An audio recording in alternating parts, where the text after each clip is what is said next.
Hello beautiful friends, welcome back to the channel. So today we have some leftover roasted beef bones from a prime rib that we are going to not scrap. We're not going to give it to the dogs, that's for darn sure. What we are going to do is we are going to turn them into a gorgeous beef bone broth, and I'm going to walk you through how to do that very simply and easily. All right, so let's go on ahead and get started. So what you see here is we have our beef bones. Now, if you have gone to the store and you have purchased beef bones, make sure that you roast them prior to doing this step. They do need to be roasted in order for all of the marrow and everything to basically come out and be able to infuse into the liquid itself. But all we are literally going to do to these bones is I'm going to put in 3 cups of water here, and this is going to make a small batch because we don't have a whole lot of bones, obviously, and that's okay. So we're going to do that, add our lid.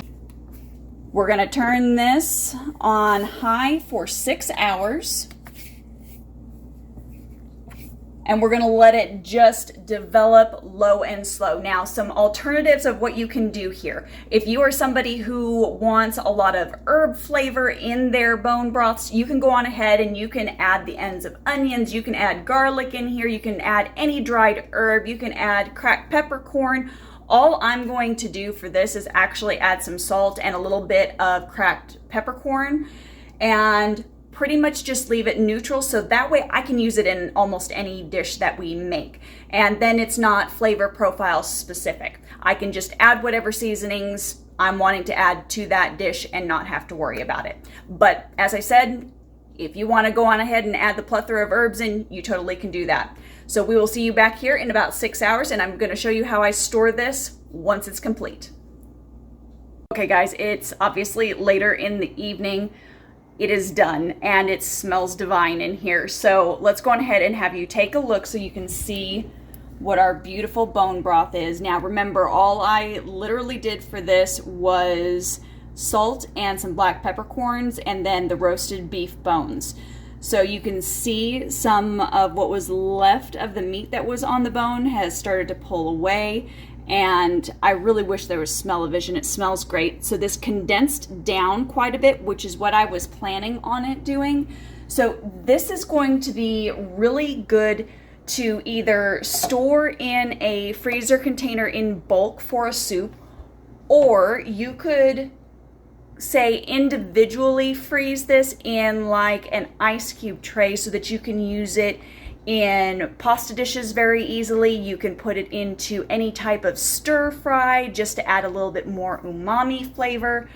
The options are endless when it comes to this. If you have a freeze dryer, having a condensed bone broth is absolutely delicious to put in your freeze dryer and powder. So then you basically have a powdered bouillon all ready to go, just sitting up in your cabinet for a little extra boost wherever you need it. So I'm just going to go on ahead. I am going to separate the liquid and I'm going to actually strain it. So I'll be putting a strainer in my container and we'll just let you watch this process.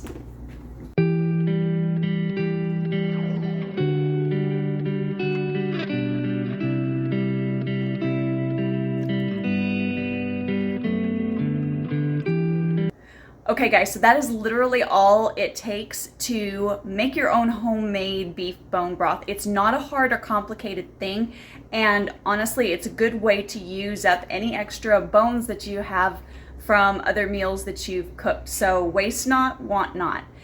I am going to go on ahead and I am going to link another bone broth video. Of course, it's a chicken bone broth video at the end of this one so that you can learn about making chicken bone broth.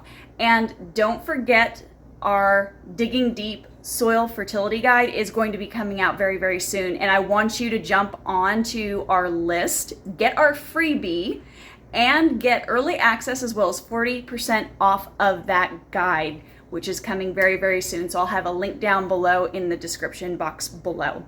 We will see you on the next one. As always, keep it simple, natural, and essential. Stage. So we're going to add